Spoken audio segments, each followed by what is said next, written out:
తెలుగు ప్రజలు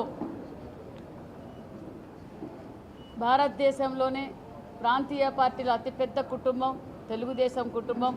మరి ఆ కుటుంబం అంతా సంవత్సరానికి ఒకసారి చేసుకునే ఈ మహా పండుగకు తరలి వచ్చిన తెలుగుదేశం పార్టీ కుటుంబ సభ్యులందరికీ ప్రత్యేకతమైన తెలుగుదేశం పార్టీ తరఫున ప్రత్యేకతమైన ధన్యవాదాలు కూడా తెలియజేస్తున్నాం. ఎందుకంటే కడపలో గత 3 రోజులుగా ఎవరు కనీ విని విధంగా రంగరంగ వైభవంగా కడపను పసుపుమయం చేశారు. నిజంగా చాలా ఆనందం అనిపిస్తుంది. ఎందుకంటే మహానాడు అని ప్రకటించిన రోజు నుంచి ఇక్కడ ఉమ్మడి జిల్లా స్థానిక నాయకులు, శాసనసభ్యులు, మరి జిల్లా ప్రెసిడెంట్ గారు, అదేవిధంగా మినిస్టర్ రాంప్రసాద్ రెడ్డి గారు, మిగతా అందరూ ఏకమై భుజస్కంధాలపై వేసుకొని ఈ కార్యక్రమాన్ని విజయవంతం చేశారు. వారితో పాటు మీడియా సోదరులకు కూడా ప్రత్యేకతమైన ధన్యవాదాలు తెలియజేస్తున్నాం. ఎందుకంటే వారు కూడా గత 5 సంవత్సరాల పాలన చూశారు, మరి 10 నెలల పాలన చూశారు. మరి ఈ ప్రోగ్రామ్ని విజయవంతం చేయాలని మీరు కూడా 10 రోజుల నుంచి సహకరించినందుకు మీ అందరికి కూడా ప్రత్యేకతమైన ధన్యవాదాలు కూడా తెలియజేస్తున్నాం.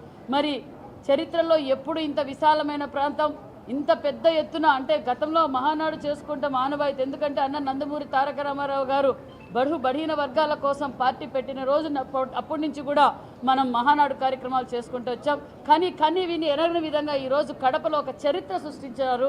నిజంగా చాలా హ్యాపీగా ఉంది. అంతేకాకుండా నేను ఇన్ఛార్జ్ మంత్రిగా ఉన్న కడపలో ఈరోజు మాకు ఈ అవకాశం కల్పించిన, ఎందుకంటే అందరూ అడిగాం, రాయలసీమ శాసనసభ్యులు, ఎంపీలు అందరూ మరి జాతీయ అధ్యక్షులు నారా చంద్రబాబు నాయుడు గారిని మేము ఈసారి రాయలసీమలో అవకాశం ఇవ్వని చెప్పి పోలిట్ బ్యూరో సభ్యులు వాసు గారు, మిగతా వారు అందరూ అడిగితేనే ఒక పక్క ముఖ్యమంత్రి గారు, మరి మన యువగల మన్నేత లోకేష్ బాబు గారు, రాష్ట్ర అధ్యక్షులు కూడా మనకు అవకాశం ఇచ్చారు. అవకాశం ఇచ్చినందుకు, మేము నిరూపించుకున్నందుకు అందరూ సహకరించారు. ఒక పక్క స్టేట్ కమిటీ కూడా కొంతమంది ఒక్కొక్కరు 13 కమిటీలు వేసి ఆ 13 కమిటీలు వారు కూడా ఒక పక్క ఒకరు బీదా రవిచంద్ర గారు కావచ్చు, మరి ఎమ్మెల్సీ రాంగోపాల్ రెడ్డి గారు, మరి సత్య గారు, అదేవిధంగా మరి బీసీ జనార్దన్ రెడ్డి గారు, అదే మరి ఇంకా కొంతమంది ఇంపార్టెంట్ రాజు గారు అయితే వర్షం పడింది ఫస్ట్ డే. ఆ వర్షం పడినప్పుడు కూడా వారందరూ అక్కడే ఉండి డే అండ్ నైట్ అక్కడే ఉండి మరి రాజు గారు, మరి ఇప్పుడు చైర్మన్ పార్కింగ్ కావచ్చు, అందరూ ఎవరికి ఏ డిపార్ట్మెంట్ ఏమకి ఇచ్చామో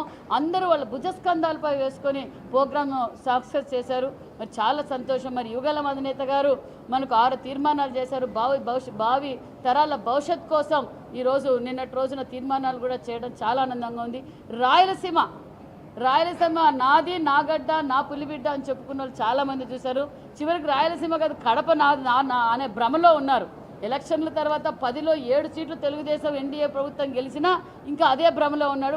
నిన్నటి రోజు నుంచి ఆయనకి భ్రమ చిమితించి ఏం మాట్లాడుతున్నారో కూడా జగన్మోహన్ రెడ్డికి అర్థం కాలేదు. మరి ఈరోజు రాయలసీమను అభివృద్ధి చేసింది తెలుగుదేశం ప్రభుత్వం, ముఖ్యమంత్రి చంద్రబాబు నాయుడు గారు ఎప్పుడైతే ముఖ్యమంత్రిగా ఉన్నారో అప్పుడే అభివృద్ధి జరిగిందనే విషయం మన అందరికీ తెలుసు. ఎందుకంటే ఈరోజు తాగునీరు కావచ్చు, సాగునీరు కావచ్చు, పరిశ్రమలు కావచ్చు, ఏది జరిగినా, ఇంజనీరింగ్ కాలేజీలు కావచ్చు, విద్యా వ్యవస్థలు కావచ్చు, అన్నీ జరిగినాయి అంటే అది తెలుగుదేశం ప్రభుత్వంలో ముఖ్యమంత్రి చంద్రబాబు నాయుడు గారు ఉన్నప్పుడే జరిగాయన్న విషయం కూడా తెలుస్తూ, మరి నిన్నటి రోజు కూడా రాయలసీమకు పెద్దపీట వేయబోతున్నాం. అంటే ఇక్కడ రక్తం పారిన చోట ప్రతి ఒక్కరూ కలం పెట్టుకోవాలి, సాఫ్ట్వేర్ ఇంజనీర్లు కావాలి, అన్ని రంగాల్లో ఉండాలి, ప్రతి ఒక్కరూ ఎంటర్ప్రైనర్ కావాలనేది ముఖ్యమంత్రి గారి లక్ష్యం. రాష్ట్రంలో మొట్టమొదటిగా కడప టాపప్ కూడా ఇక్కడి నుంచే మొదలైంది. మరి చాలా సంతోషం. ఎందుకంటే రాయలసీమలో ఈ ప్రోగ్రాం సక్సెస్ కావడం, మరి వీరంతా, ఎందుకంటే కమలాపురం ఎమ్మెల్యే కావచ్చు, కడప ఎమ్మెల్యే కావచ్చు, భూపేష్ కావచ్చు, మరి అందరూ,